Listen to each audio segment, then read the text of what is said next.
Bonjour à tous, je suis Margot Brunet, intervenante en anglais chez MyPrépa et aujourd'hui on va corriger le concours BCE 2020 ensemble.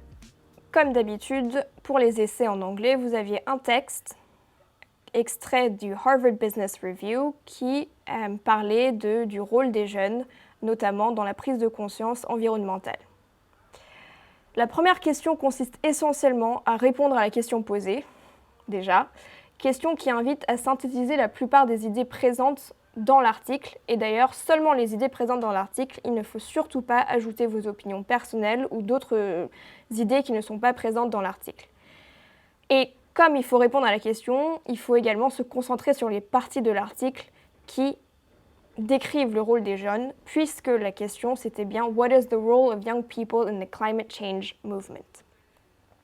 Autre difficulté qui était présente avec ce sujet-ci, c'était qu'il y avait beaucoup d'exemples cités tout au long du texte et qu'il ne fallait pas tomber dans le piège en essayant de tous les restituer. Il fallait synthétiser et réussir à sortir les idées principales plutôt que de citer tout plein d'exemples sans pour autant comprendre les idées qui se cachaient derrière.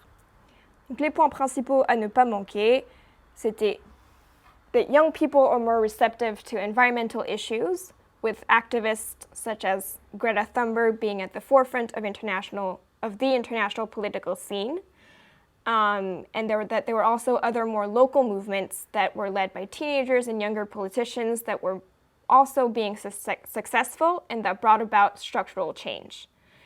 The second point that was in the article was that those voices should not be disregarded, particularly considering the role young people played in history in instigating social change. Right? So remember pacifist movements, civil rights movements, LGBT rights. So here again, there are lots of examples. So either you briefly mention all of them, or you put an expression like such as, and you put one example, right? But keep in mind that you only have 250 words. And then with social media, those voices can gather wide support faster and lead to effective change. And so, for example, the example that was in the text was the gun control legislations that was passed after the Parkland school shooting. Third point is that it's undeniable that values have shifted regarding climate change and that youth rejects passiveness or denial regarding this issue. So the shift cannot be ignored, and companies, especially large corporations, should follow suit, get involved, and take actions. And then the last part of the article was saying that young people's activism may just be what businesses need to espouse the environmental cause, because they haven't really done that in a significant way so far. Because if they don't, they would lose many employees and customers. So those were 4 points that had to be in your answers. And again, you only had 250 words, so that's where you had to concentrate your efforts. The second question, per usual, is an open question. Donc, elle invite à réfléchir, et c'est bien sûr une question ouverte, sur le rôle des jeunes personnes dans la société et dans le monde de la politique. Il y avait beaucoup d'exemples dans l'actualité et dans l'histoire pour répondre à cette question, et une bonne copie, un peu comme dans la première question d'abord, une bonne copie ne se contenterait pas de lister plein d'exemples, mais présenterait une véritable réflexion. Donc la question, c'était pas « Do young people drive change ?», mais c'était bien « Should they be trusted ?», la question de « Are young people to be trusted ?» Et dans cette optique-là, on pouvait prendre plusieurs pistes. Tout d'abord, se demander pourquoi est-ce qu'on pose cette question, like why would they not be trusted? Perhaps you can say that young people are too reckless, they're not experienced enough, and one example that comes to mind regarding this is perhaps Mark Zuckerberg, who changed our lifestyles, but who is often criticized for his lack of control management of his platform Facebook. Un exemple possible, bien sûr, il y en avait d'autres. Du coup, vous pouvez commencer par exemple par ça et ensuite dire oui, mais par contre, there are reasons why they should be trusted, right? They bring fresh views, new ideas, the times are changing, this is their future that we're deciding, so they should be trusted to have a say in this.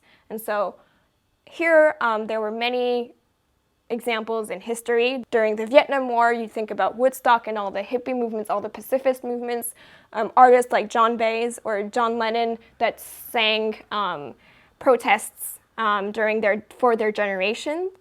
Other more recent examples was the young activist Malala Yousafzai, donc qui a reçu le prix Nobel à 17 ans en 2014 et son combat concernait les droits de l'homme et plus spécifiquement l'éducation des femmes. You had also another example with March for Our Lives, which was present in the article, but which wasn't really developed, so perhaps some of you could have developed further.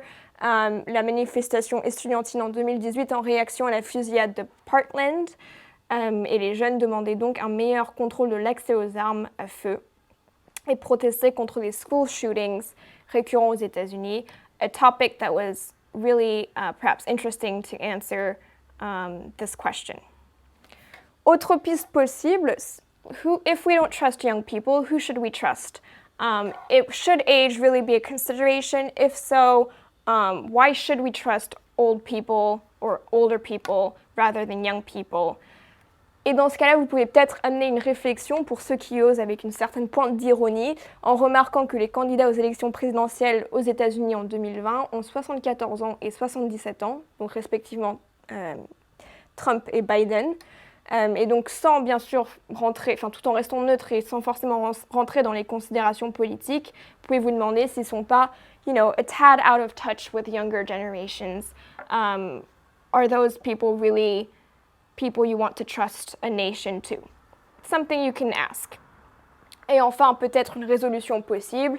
Pourquoi pas tout simplement penser à un équilibre, et donc on peut penser dans l'actualité récente à Emma Watson qui a 30 ans en 2020 est rentrée au conseil d'administration de Kering pour promouvoir la mode éthique ainsi que la place de la femme dans l'entreprise. Elle est rentrée en même temps que Jin Liu, qui est présidente de Didi Chuxing, plateforme de transport mobile chinoise, ainsi que Tidjane Thiam, qui est l'ex-directeur de Crédit Suisse. Peu importe comment vous avez choisi de répondre à la question, l'important était de bien répondre à la question en argumentant. Et donc, comme vous avez pu le voir, il y avait beaucoup d'exemples variés. Et donc, il s'agissait surtout de se démarquer au niveau de sa réflexion. Et vous pouvez bien sûr trouver le corrigé sur myprepanews.fr.